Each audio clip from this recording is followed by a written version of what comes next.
আসসালামু আলাইকুম ভিউয়ার্স।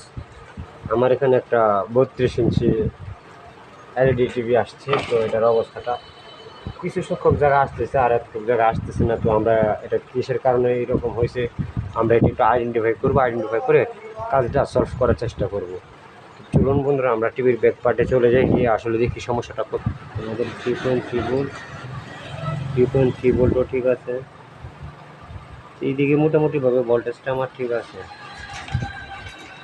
তো প্যানেলটার সমস্যাটা এই জন্য আমাদের প্যানেলটাকে খুলে নিতে হবে। একটা লাইন আমরা লাগিয়ে নিয়েছি।